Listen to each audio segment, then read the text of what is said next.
General Weygand has called the Battle of France is over. The Battle of Britain is about to begin.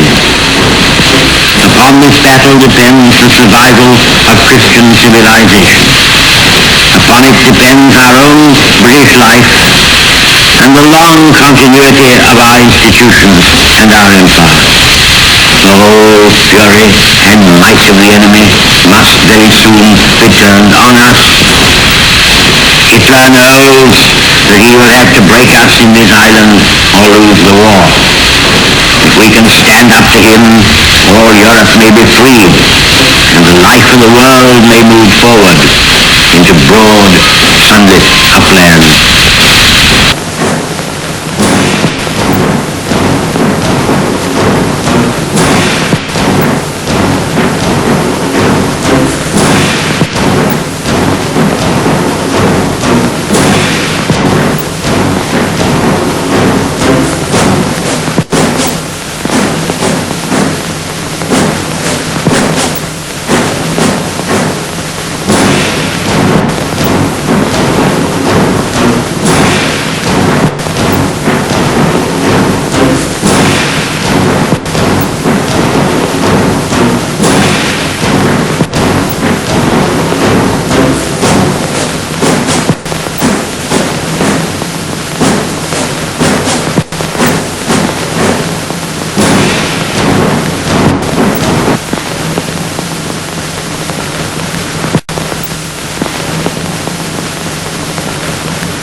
Oh my God, the enemy is coming out south from land. We must stop them quick before they reach the land of Britain.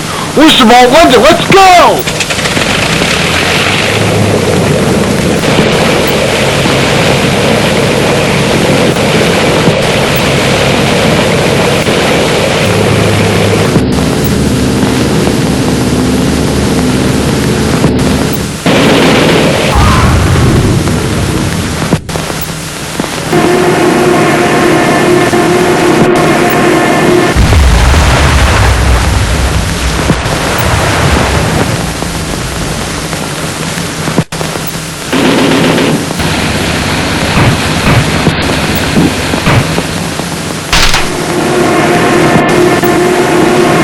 Hilfe! Mein beschädigtes Flugzeug. Ich gehe hinunter. Heil Hitler.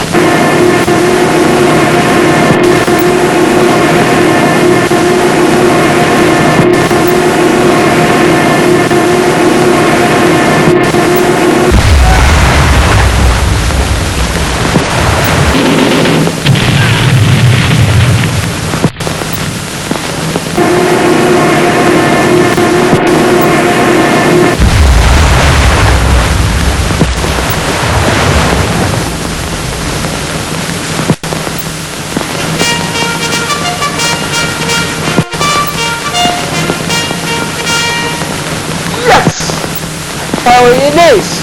Yahoo! My God, go up here! You can shake him!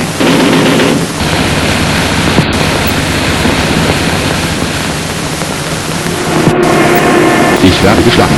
Ich gehe hinunter und gehe hinunter. Heil Hitler.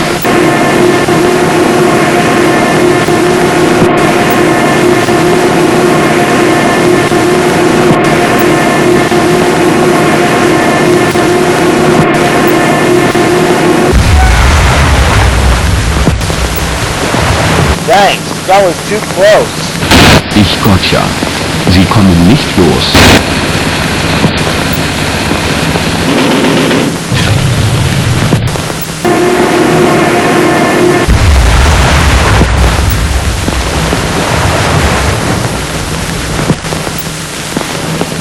Oh no! We've been distracted by those enemy 109s. That gave the bombers enough time to cripple our shipping coverage and shipping zones, including Portsmouth. We gotta do something!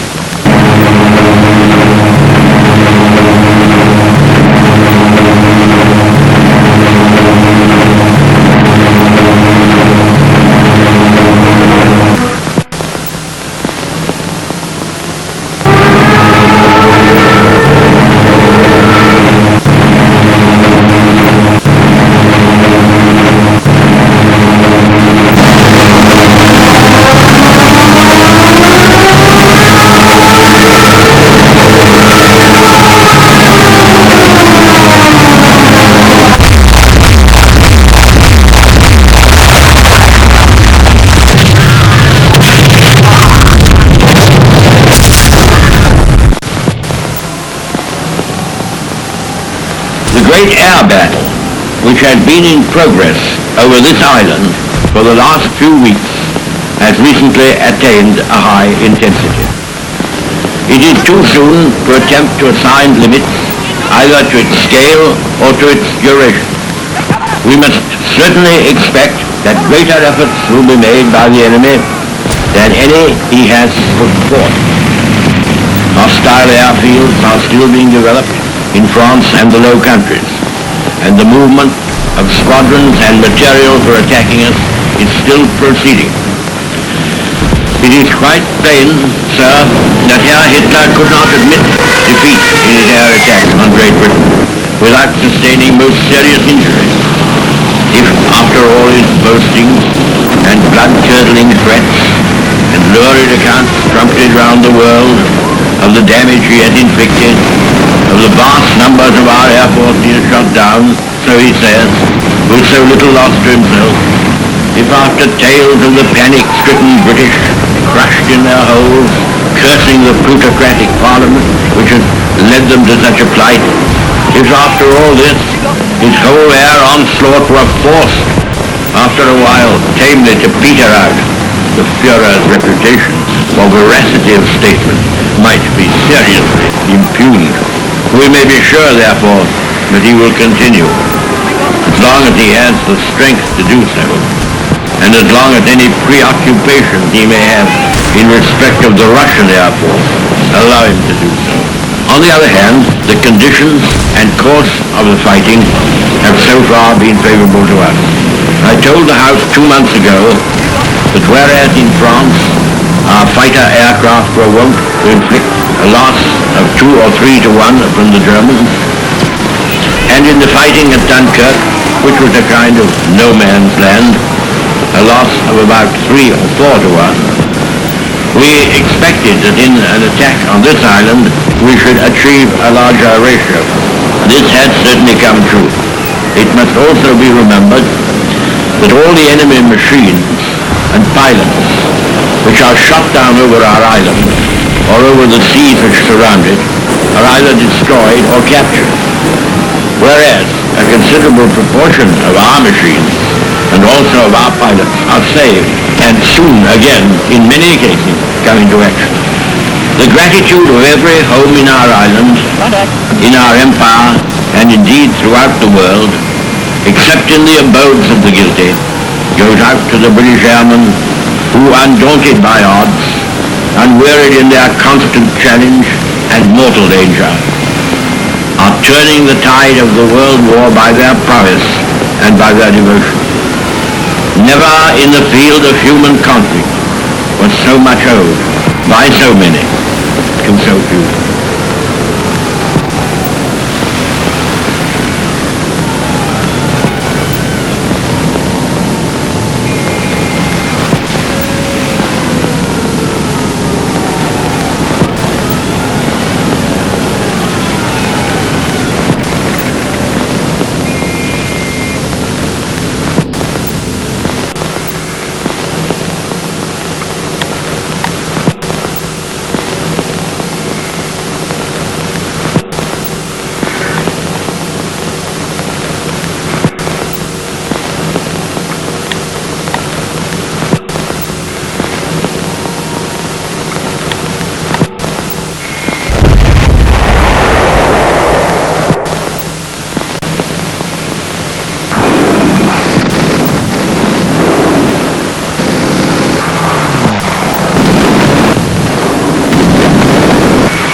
Haben Sie noch Zweifel an Ihrem Befehl? Ich glaube, ich habe mich klar genug ausgedrückt!